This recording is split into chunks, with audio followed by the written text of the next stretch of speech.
On this Wednesday night, a former Alberta premier threatens legal action, why Jason Kenney calls the voters' list leak to a separatist group in Alberta a dangerous violation. We do not have integrity in our election system. Plus, new evidence of foreign meddling in the Alberta independence movement. Privacy offences, how OpenAI broke Canadian laws while developing ChatGPT. Criticism about how that luxury cruise ship handled a Hantavirus outbreak. We were not informed of any contagious disease.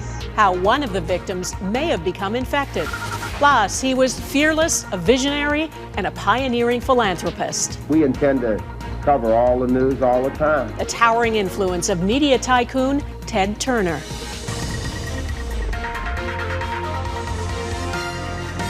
Global National with Donna Friesen. Good evening and thanks for joining us. There's new information tonight about a data leak that was already being investigated by the RCMP. An Alberta separatist group got access to the voters list, exposing the names, addresses, and other personal information of almost 3 million Albertans.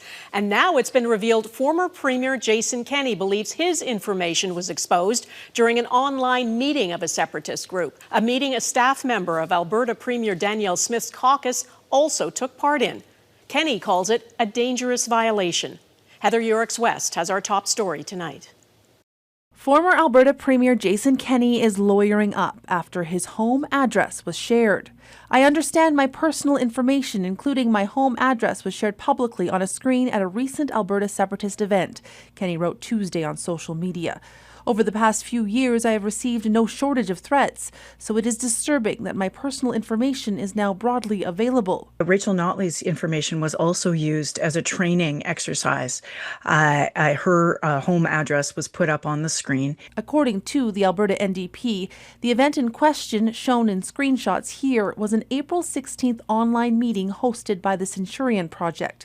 The NDP says it obtained video of the meeting where the group appears to be training volunteers on how to use their online database of Alberta voters' name and home addresses, a database that the courts ordered taken down last week. The video shows the database at the center of the scandal, built using the unauthorized electors list that was the subject of an injunction raised by the court on April 30th. Alarmingly, the video also shows the people who attended that meeting. A statement from the governing United Conservative Party caucus denied UCP President Rob Smith was at the meeting, but said other UCP staffers were. The organizers of this meeting were adamant that the data being used was obtained legally. Staff observing the meeting had no reason to believe the website in question was unlawful. The staffer was from caucus and attended this event as he has many others. There was no way for him to know that this data was illegal. But calls for a full independent inquiry are growing, with privacy experts warning that millions of Albertans could now become victims of identity theft, financial or even physical harm. Alberta's Privacy Commissioner says her office is also looking into the matter and will have more to say on their work on this file tomorrow. Donna? And Heather, there's also new evidence other countries have been trying to influence the Alberta separatism debate before a possible referendum in October. Tell us about that. Yeah, Donna, Canadian researchers have published a new report showing how factions out of both Russia and the United States have become heavily involved in the push for either an independent Alberta or for Alberta to become a 51st state. The report points to videos from far-right American influencers like Tim Pool and Benny Johnson, who have been promoting these ideas for the last several months. It also found a sharp increase in pro-separation content coming from Russian websites and social media accounts. What we've uncovered are over 60 examples of the Alberta separatist movement being targeted by the Russian Pravda News Network. This is a Kremlin-aligned platform that was created by Russian-aligned actors about 2 years ago. The content portrays Alberta as being economically exploited by the rest of Canada and Alberta separatism being a growing and popular movement. The report also predicts these kinds of articles and online videos will intensify in the lead up to a referendum and calls on governments to better regulate social media to protect the country from foreign interference. Donna? Okay, Heather Yourex-West in Calgary, thanks. There is a lot of concern about how large language models like ChatGPT harvest information online. And now Canada's Privacy Commissioner has found OpenAI failed to respect privacy laws while developing ChatGPT. The investigation began in 2023 after a complaint alleged the company unlawfully collected, used, and disclosed personal information to train its models without consent. David Akin explains. Okay, here we go. Hey, ChatGPT, did OpenAI violate Canadian and provincial privacy laws when it developed ChatGPT? When we asked ChatGPT itself that question this morning, it said there was no definitive answer to that question. But now, 4 privacy commissioners are definitive on this. They say yes, OpenAI did violate the privacy laws of Canada, Alberta, Quebec, and British Columbia's Personal Information Protection Act, or PIPA. What we found was that OpenAI contravened PIPA in all but one of the 13 issues we investigated. The investigation found over-collection of personal information, often with no consent, factual inaccuracies with no ability to correct mistakes, and an overall lack of accountability for personal information under OpenAI's control. The good news, such as it is that OpenAI agreed with the commissioners and has made or is making requested changes. OpenAI took important steps to improve privacy protections and has also agreed to implement further measures to address my office's concerns. OpenAI deleted some data it collected illegally. It changed data collection practices and made a commitment to compliance reporting. I am encouraged that OpenAI has taken positive steps to improve their practices. The 4 privacy commissioners were also unanimous on this point.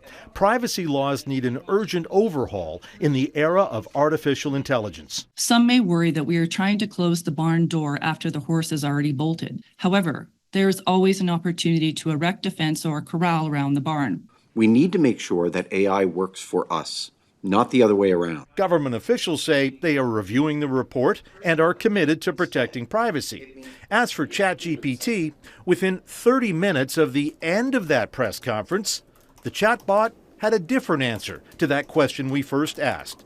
Canadian regulators have found problems, the chatbot said, but the legal conclusion is nuanced and not a simple yes or no. David Akin, Global News, Ottawa. Canada's aerospace sector is getting a big boost. Airbus has signed a deal to sell commercial jets to AirAsia, about 150 planes that will be built in Quebec. The deal is for the A220, formerly known as the C Series by Bombardier before Airbus acquired it. While the announcement is good news, as Mike Armstrong explains, there may be some turbulence in the future. You're going to have to wear it. In announcing a deal worth $19 billion, Airbus threw in a Montreal Canadiens jersey. The man signing that check pulled it on, cheered by the Prime Minister and the Premier of Quebec. The CEO of AirAsia then set an optimistic deadline for his first delivery. Well, we hope in the first quarter of 2028. AirAsia is a low-cost airline based in Malaysia. Well, it's expanding and adding some Canadian content. AirAsia is ordering 150 A220s for its major fleet renewal. Now, Airbus passed a milestone in March, delivering its 500th A220. The company now has more than 1,100 orders, but it also has a major backlog.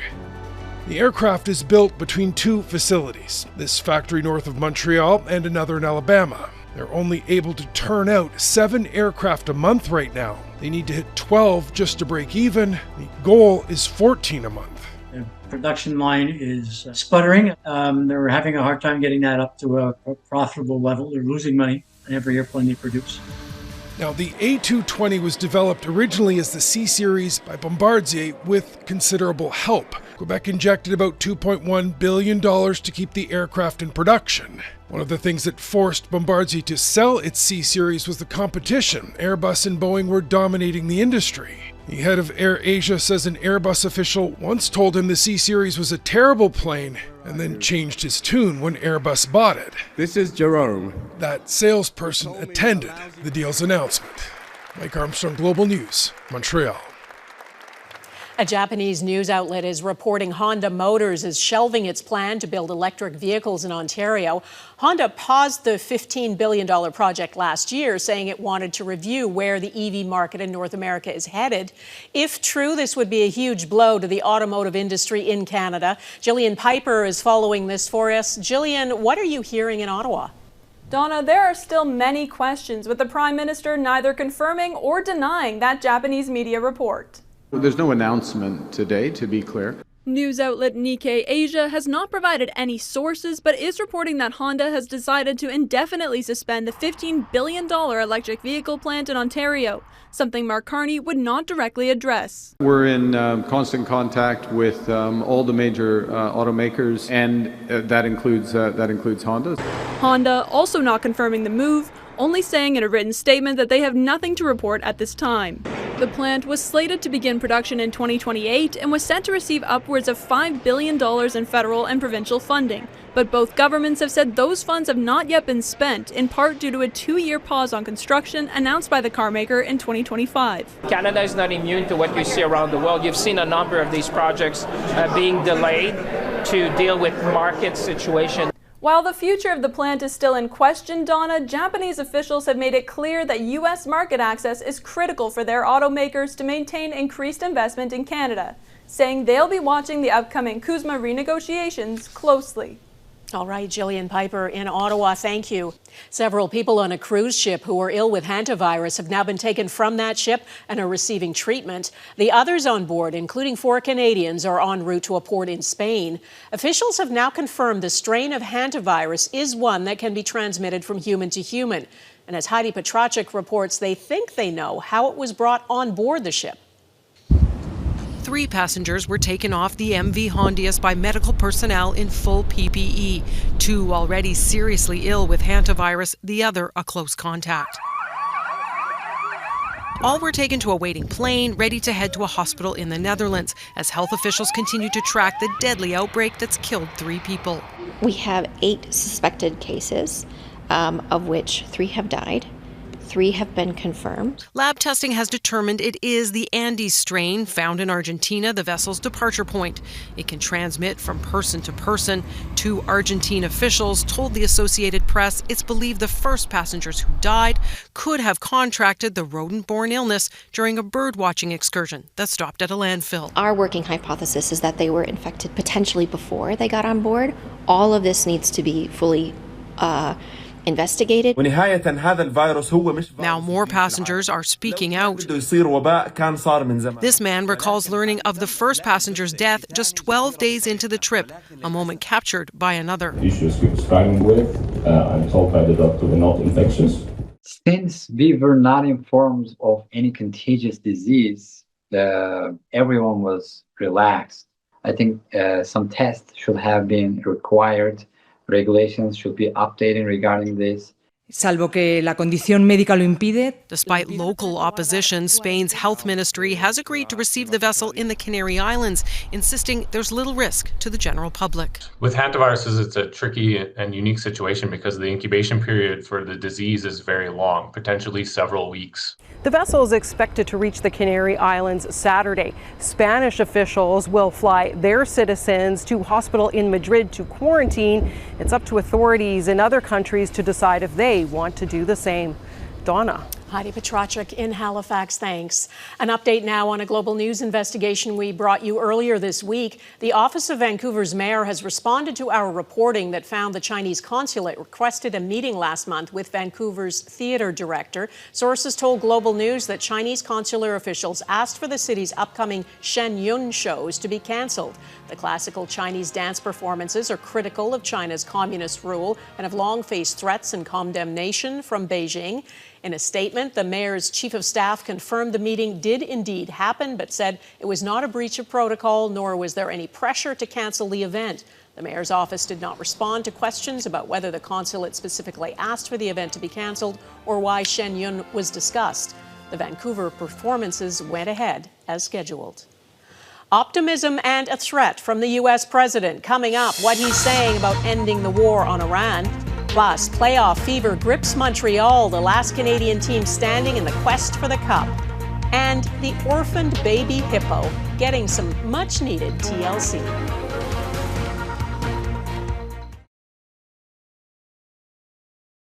The markets are continuing their roller coaster thanks largely to the U.S. president. Stock markets soared in early trading after President Trump suggested a deal to end the Iran war is close. The TSX rose 414 points, the Dow jumped 612, and oil dropped. The price of a barrel of Brent crude plunged more than 7% to $102 U.S. That's down from about $115 on Monday. President Donald Trump continued to send mixed signals about the Iran war, on the one hand saying a deal is close, on the other hand threatening to resume bombing. Jackson Prosco reports on where things appear to stand and whether any negotiations are actually underway. Insisting a peace deal is near, the American president teased an end to his war with Iran. We've had very good talks over the last 24 hours, and it's very possible that we'll make a deal. For now, Iran remains in control of the Strait of Hormuz, while the U.S. says its blockade of Iran's ports still stands. But Donald Trump has backed down from Project Freedom, a plan to escort ships through the strait, a small concession meant to get Iran to the table. And if they don't agree, they'll end up agreeing shortly thereafter. The two sides are now reportedly reviewing a one-page memorandum of understanding that would restart talks. Iran is said to consider it more of an American wish list. The ceasefire can't really stay in place if there aren't at least some kind of talks, however sporadic, between the two sides to try to get a resolution on these key thorny issues like the nuclear one. Deal or not, Trump is anxious to declare victory. He's already claiming the U.S. will get Iran's enriched uranium. Yeah, we're going to get it. How will you get it, sir? We're going to get it. While Tuesday, the Secretary of State proclaimed the U.S. military operation all but over. Epic fury, as the president notified Congress. We're done with that stage of it. But the war is not yet done with the global economy, with hundreds of ships still trapped and oil supplies dwindling. Talk will not be enough to solve the crisis. It's not going to be, the United States government or the Iranian government that's going to decide what is so, but it's really a business decision by the shipping companies. The proposed framework for talks would allow for 30 days of negotiations over the key issues, extending the ceasefire with the goal of ending the war. Donna? All right, Jackson Prosco in Washington, thanks. Hype for the Habs ahead, the anticipation in Montreal for round 2 of the Stanley Cup playoffs.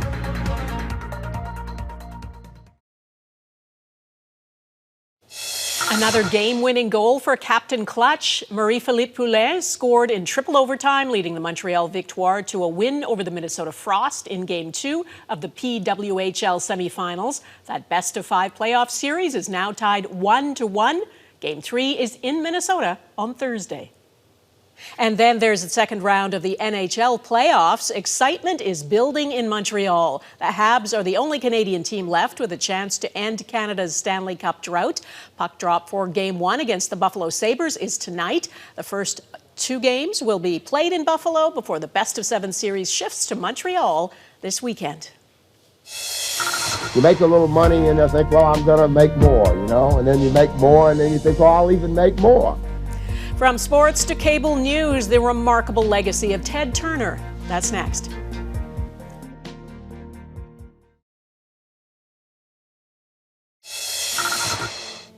This orphaned baby hippo is just a few days old and is being cared for at a wildlife sanctuary in Kenya. He was rescued last weekend in a lake where he was found next to his dead mother. Sanctuary staff have named him Bumpy and say he was desperate for comfort and connection. They say he's very chatty, gets plenty of rest, and sleeps most soundly when cuddled next to his keeper. When he's old enough, Bumpy will be released back into the wild. Well, few have lived a life as large as Ted Turner. In his mid-20s, after his father died by suicide, Turner took over the family's billboard business. He transformed it into a media empire.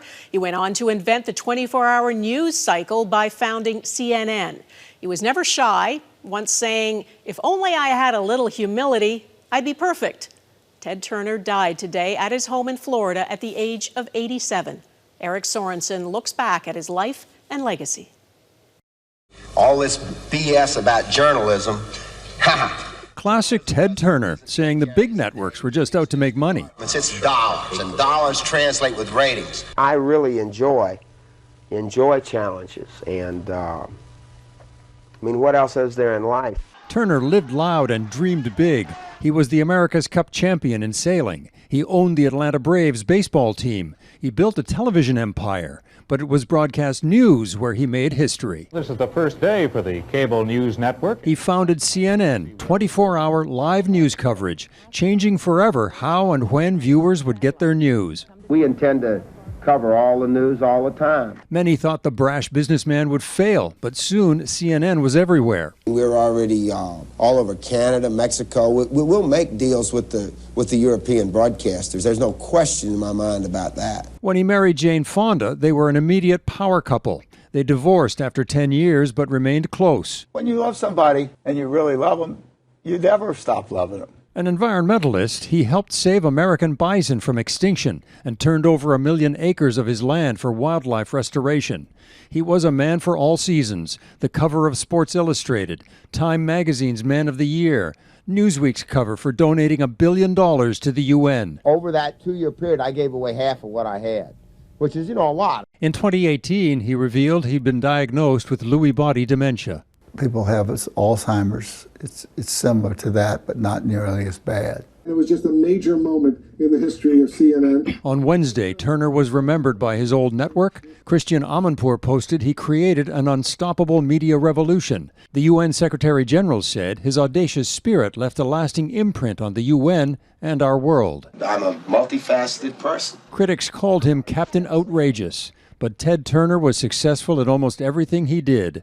He was an American original. Eric Sorensen reporting, and that is Global National for this Wednesday. I'm Donna Friesen. Tonight's Your Canada is Gibson's, BC. Thanks for watching, and see you here again tomorrow. Bye-bye.